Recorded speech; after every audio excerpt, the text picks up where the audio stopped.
17 minutos en el gobierno de la mañana, donde todo comienza, prosigue y nunca termina. Y ahora sí, si los compañeros lo permiten, sobre todo feliz, le corresponde el turno a nuestro compañero José Luis Mendoza y Cervantes, sin interrupciones. Gracias, compañero, gracias, Nayib, gracias, compañeros. Una vez más, nuestro saludo a don Álvaro Arbelo. Mire, señores, el tema del Ministerio de la Juventud provoca todo tipo de reacciones, y dentro de esas reacciones están las que se centran en las personas, las que se centran en la institución, pero están las que se centran en una cultura del Estado, en una cultura de haber ido construyendo en el Estado Dominicano instituciones que yo creo que muy pocas veces pasaron el filtro o el test de utilidad. ¿Para qué servían? ¿Cuál iba a ser su aplicación práctica? ¿Cuáles políticas iban a mantener? Yo estoy convencido, y quiero decir esto en el inicio para que no nos perdamos, yo estoy convencido que por la carga de cultura política e institucional no va a ocurrir lo que yo quisiera, que fuera la eliminación pura y simple de ese ministerio y de otros. Como eso no va a ocurrir, entonces, ¿qué yo deseo? Bueno, que ocurra lo mejor posible, que pueda llegar una persona, un servidor, una servidora pública, con la transparencia, con la claridad, con objetivos, y que pueda darle, como pasó con el tema del defensor de un pueblo. Yo le decía, siempre le dije a Pablo Ulloa, cuando estaba intentando llegar a esa posición, yo le decía, mi problema es que yo todavía no sé por qué tiene que haber un defensor del pueblo cuando el presidente de la República debe ser el que vele porque las instituciones funcionen y no cometan abusos. Pero bueno, convénceme haciendo una buena gestión, y pienso, y el amigo yo está intentando con sus sombras, luces, con tropiezos y con aciertos, darle a esa institución una claridad, una validez, una utilidad que yo personalmente no había visto antes, y que espero, ojalá, que al final de su gestión me convenza a mí, a otros escépticos, de que esa posición puede ser útil. Lo mismo ocurre con los ministerios de la juventud, de la mujer y otros tantos más. Lo mismo ocurre con las instituciones que replican la labor de otras. Lo mismo ocurrió con la división de la política de economía. Hubo que construir en un momento dado en la República Dominicana instituciones similares porque el ego de algunos no cabía en un edificio, y como no podía uno ser ministro y el otro viceministro, tuvo que inventarse la fórmula para que dos pudieran tener ministerios aun cuando sus políticas fueran afines, sacrificando a quienes, al bolsillo de los contribuyentes, porque había que crear una nueva nomenclatura, porque había que crear un nuevo logo, una empleomanía, porque había que crear otra figura de ley que tuviese esas políticas. En el caso del Ministerio de la Juventud, más temprano nuestro compañero Aníbal, en su comentario preclaro, muy bien construido, terminó en la parte final, incluso haciendo algunas recomendaciones al señor presidente. Yo tengo la mía, de hecho coincidí con él en los nombres que mencionó, sobre todo en el nombre del amigo Man Ramos. Pienso que tiene que ir alguien ahí con el reto de demostrarle a gente como a mí que eso puede ser mínimamente útil. ¿Saben por qué? ¿Qué yo creo de las políticas de la juventud? Yo soy de los que piensa que el ministerio de cualquier rango de edad es el Estado completo. Políticas de primer empleo, ¿a quién afectan principalmente? A los jóvenes. ¿Quién se ha preocupado en la República Dominicana de las carteras de economía o de los legisladores tan creativos que tenemos, tan increíblemente creativos, por estudiar la posibilidad, como en otras naciones, de abaratar el ingreso al empleo de los jóvenes que con 18, 19 años están saliendo de las escuelas, y no todos pueden darse el lujo de ir a una universidad mientras sus padres se le mantienen? La inmensa mayoría de los casos tiene que pensar en trabajar y en el tiempo libre y con los recursos que le restan estudiar. Entonces, legislador dominicano, tú que tan ocupado estás en crear el Día del Café, el del compadre, en seguir creando figuras que muchas veces no tienen una utilidad en premiar al PRMista del año. No. Vamos a pensar, por ejemplo, en políticas que afectan a la juventud. Y afectan a la juventud, insisto, que está integrándose por primera vez a los tejidos productivos, pero no todos los jóvenes a lo mejor se están integrando en ese sentido. Algunos que ya están terminando la universidad ahora piensan integrarse como emprendedores. La emprendeduría, el emprendedurismo, como usted quiera decirle, es un neologismo, es un uso de terminología muy reciente para algo que ha existido toda la vida. Aquellas personas que ingresan al tejido productivo, no como empleados, sino invirtiendo capital y arriesgándolo a partir de ideas y a partir de tratar de convertir ciertos servicios o la venta de ciertos tipos de bienes, hacerla con otra eficiencia, hacerla en un marco que otros a lo mejor no han descubierto. Y ese grupo, el que llamamos emprendedores comúnmente, ¿qué necesita?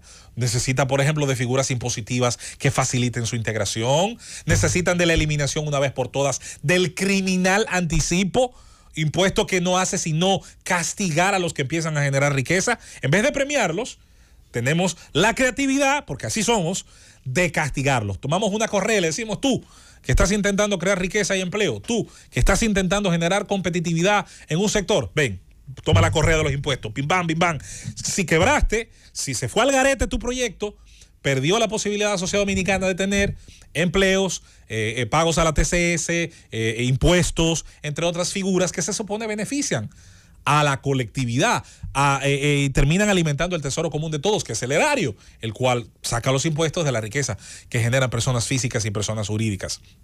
Entonces, yo que soy, insisto, el más escéptico de los escépticos, me gustaría que sí, se va a decidir quién tiene que estar en ese ministerio, incluso se tome una decisión valiente.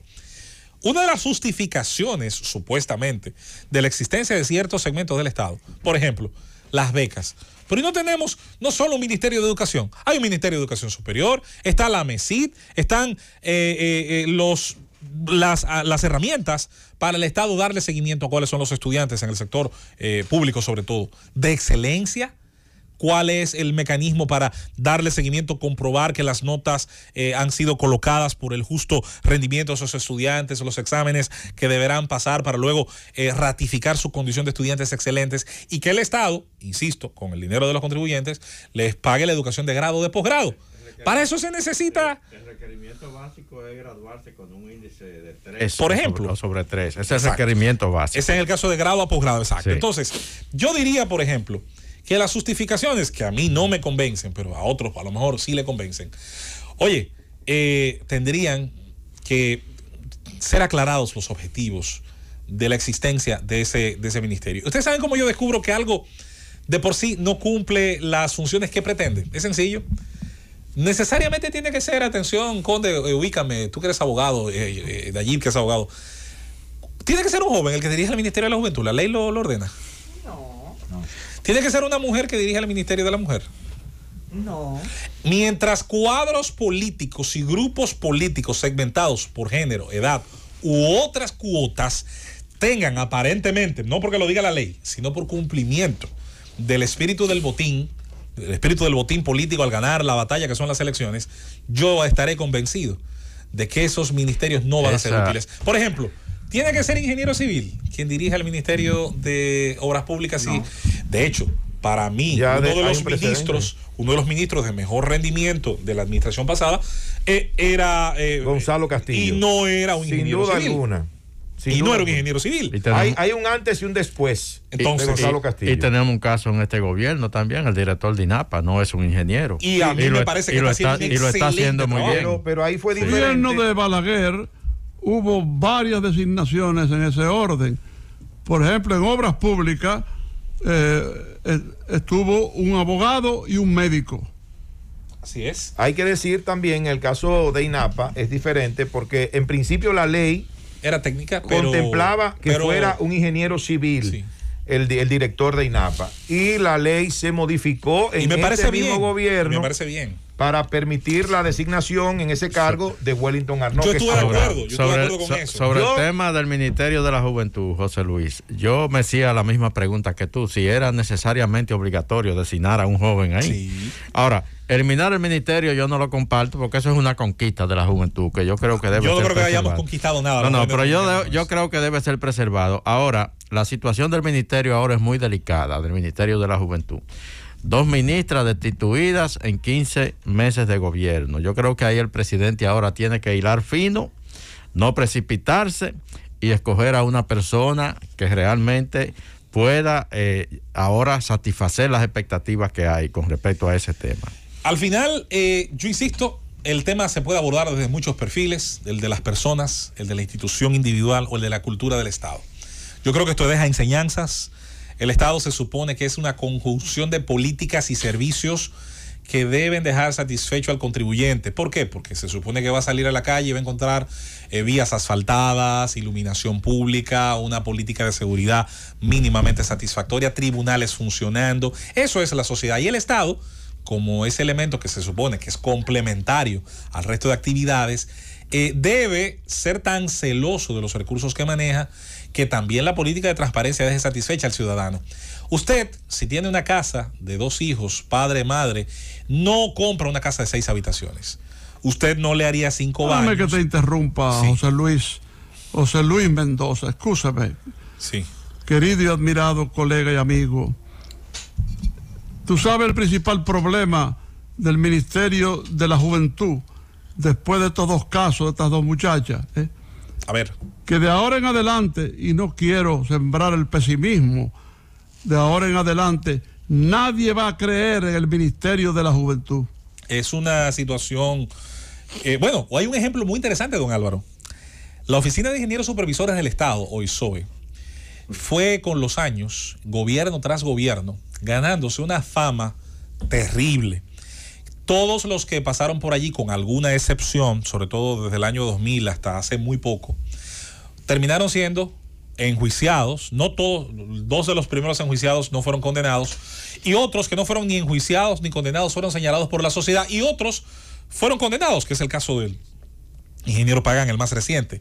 Curiosamente para mí, hasta el de menos... el ingeniero Pagán no fue condenado. Bueno, ¿no? está siendo no cierto. Fue condenado. El ingeniero Pagán Está llegó a siendo un imputado. acuerdo con autoridades. Sí. No sé de qué se trata, pero... Está siendo procesado. Condenado. No, el ingeniero Pagán no fue condenado, ¿no? Sí, importante la corrección, don Álvaro. Está siendo procesado, es la palabra, sí, eso es así. Entonces, la OISOE, ¿qué terminó, señores? Siendo vomitada, siendo rechazada, su solo nombre, su sola mención. La sociedad dominicana terminaba reclamando. Pero todavía no está liquidada. Pero deben. ¿Lo sabías? Es un proceso, no lo sé. No está liquidada y que debe todavía. terminar siendo liquidada, porque al Eso final es un lo que tema- terminaba era. Mira, lo que José terminaba Luis. era multiplicando.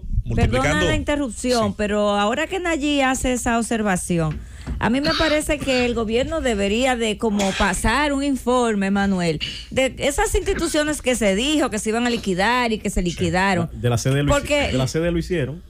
Y de las demás, igual, estoy de acuerdo contigo, debe darse un Porque eso reporte. no está ¿Tú sabes dónde claro. comienza el Eso error no de está eso? ¿Cuál es el claro al estatus? día de hoy. ¿Sabes dónde Al día de comienza hoy el ese error? proceso. Tampoco la CDE lo han hecho. Sí, se presentó. No lo han hecho. Nayib, hay un informe que es de acceso público. Sobre el informe, dice él, no que Exacto. se eliminaran ya el 100%. El informe. Él habla de que se Pero presenta el informe de cómo va. no se ha eliminado Exacto. todavía la Corporación Dominicana de Empresas Yo soy de Eléctricas los que Estatales. cree que para que esos procesos de eliminación puedan ser efectivos, se tiene que nombrar a la misma persona del organismo que las absorbe en ambas posiciones. Como ocurrió en 1996 con algunos intentos de absorción en ese momento cuando comenzaba. Pero es que, por ejemplo, en ese caso... Tú que nombras a la señalamos, misma persona, y esa misma persona, como está absorbiendo, unificando y está abarcando una ley, se supone que le permite terminar ese proceso, que también ese es el detalle, se tiene que hacer el esquema legal para esas disoluciones. Si no se hace, nunca se va a completar. De Atención a eso, hecho, se empezó a hacer el esquema legal para la eliminación de la CDE en la pasada gestión gubernamental. Y no se Recuerden culminó. ustedes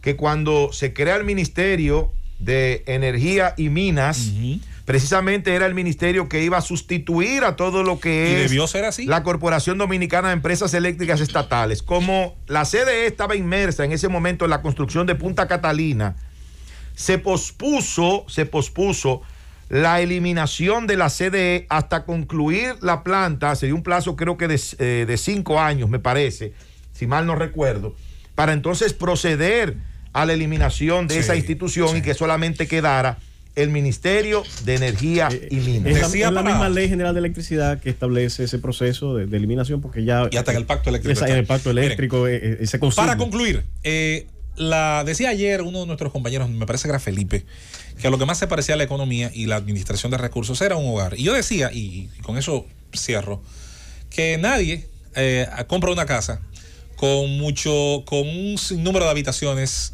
cuando va a usar 2 o 3. Nadie compra una casa con una extensión tan grande que los pocos habitantes que tengan no puedan limpiarla, darle mantenimiento, utilizarla. Se comprueba que es ineficiente. Haber construido una casa con habitaciones inútiles, suntuosas y que no le vamos a dar uso, sino que solamente van a generar gasto y polémica, es una demostración que se va a seguir dando en el tiempo hasta que algún día la sociedad le exija a sus representantes que el Estado dominicano tenga el tamaño que debe, con los empleos que debe tener y con el gasto sobre el contribuyente que mínimamente debe tener. Llévatelo, Cundo.